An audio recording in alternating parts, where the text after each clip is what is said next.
Olá, hoje nós vamos falar sobre erros profissionais em acupuntura.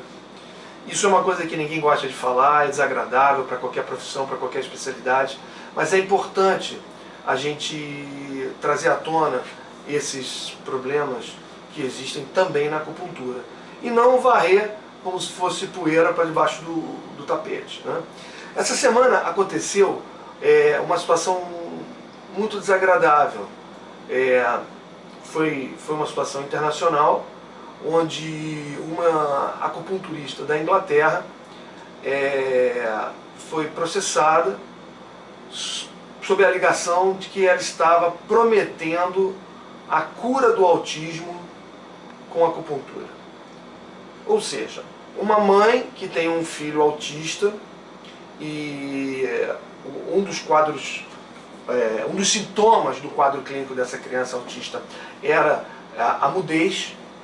Ela foi procurar uma terapia complementar, especificamente a acupuntura, e chegando na clínica dessa acupunturista, esse profissional disse para a mãe de que a acupuntura iria curar o autismo daquela criança.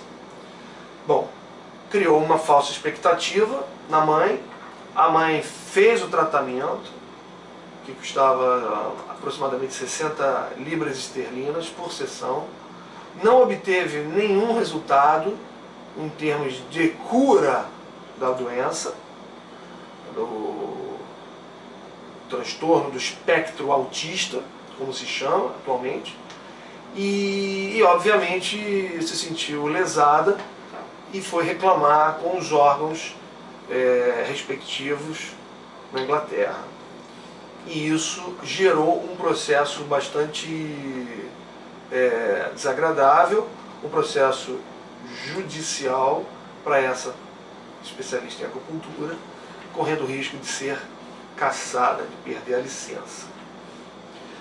E isso foi semana passada, nós estamos em maio de 2016. Essa semana aconteceu de novo uma outra situação desagradável como essa, na Índia, dessa vez com um desfecho de morte, onde um adolescente de 17 anos, que era diabético, do tipo 1, que era insulino dependente,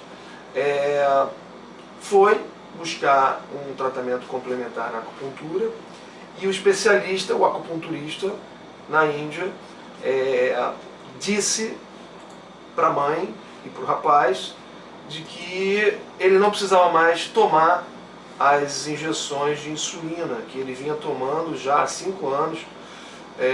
No início tomava 4 vezes, agora já estava tomando 2 vezes por dia, 4 vezes por dia anteriormente, agora 2 vezes por dia. E esse especialista em acupuntura pediu para a mãe e para o rapaz pararem com as injeções de insulina.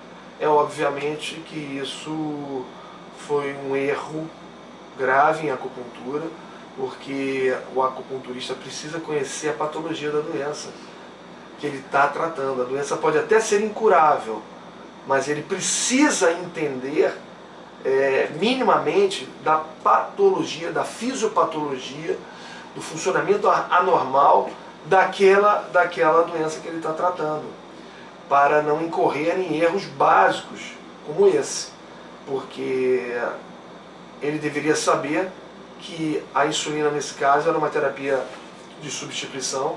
Aquele pâncreas não produz mais insulina nenhuma, porque as células das ilhotas de Langerhans, as células beta, morreram na sua grande maioria e não produzem mais insulina.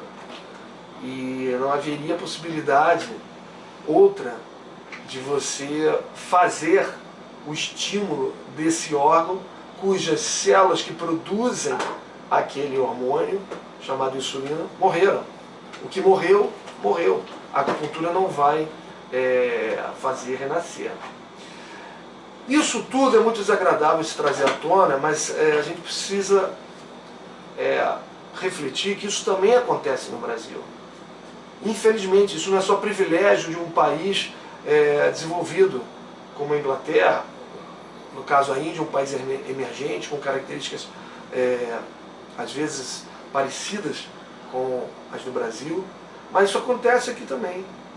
Então a gente precisa estar atento, porque não se deve suspender o tratamento convencional abruptamente, e às vezes nunca, como é o caso da diabetes tipo 1, que é a diabetes insulino-dependente, que depende das injeções de insulina para poder viver.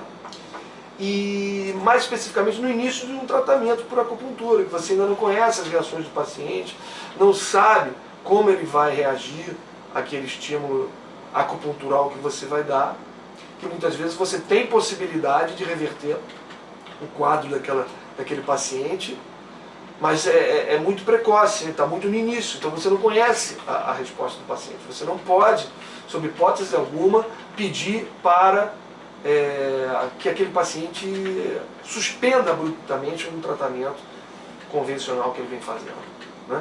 Então é importante que a gente tenha isso em mente, que não se deve interromper, suspender o tratamento convencional que aquele paciente já está fazendo para aquela sua doença e que vem nos procurar para complementarmos e, se houver a possibilidade, de curarmos ele.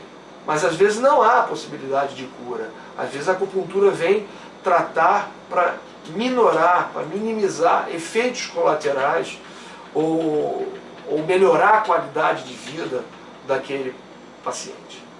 Então, vocês já pararam para pensar se a gente fosse suspender a hemodiálise, por exemplo, de um paciente que tem ali falência renal para fazer acupuntura, ele iria morrer em 24 horas. Se você fosse suspender o remédio antipsicótico de um esquizofrênico, ele iria surtar em 24 horas, podendo se suicidar ou podendo até assassinar outras pessoas, colocar em risco a sua própria vida, a sua integridade física e a dos outros mais próximos, que são os familiares. Vocês já imaginaram se nós fôssemos suspender as medicações antitumorais de um tratamento de câncer?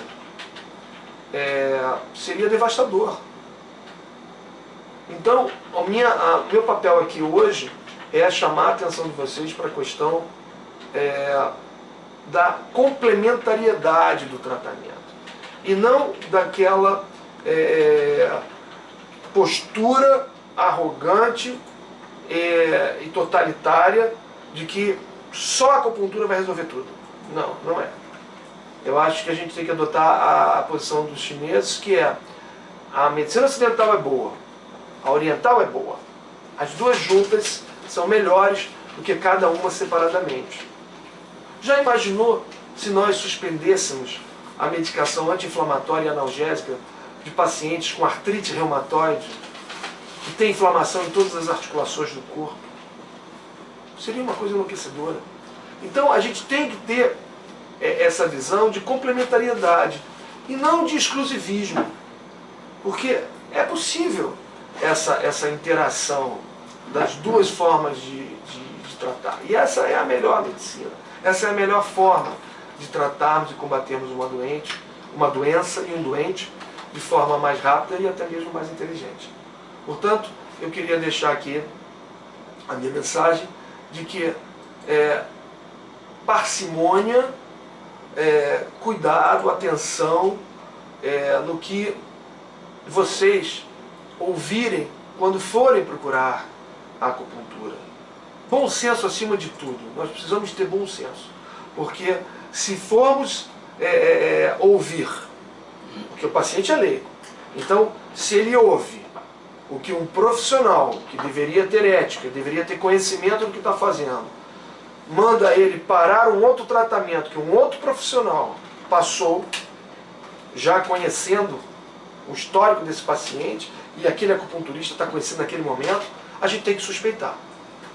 Portanto, não imaginemos que essas situações desagradáveis, às vezes até com desfecho de morte, só ocorrem no exterior, não. Elas ocorrem também no nosso país. E para isso a gente precisa de ter uma responsabilidade mútua. Até a próxima.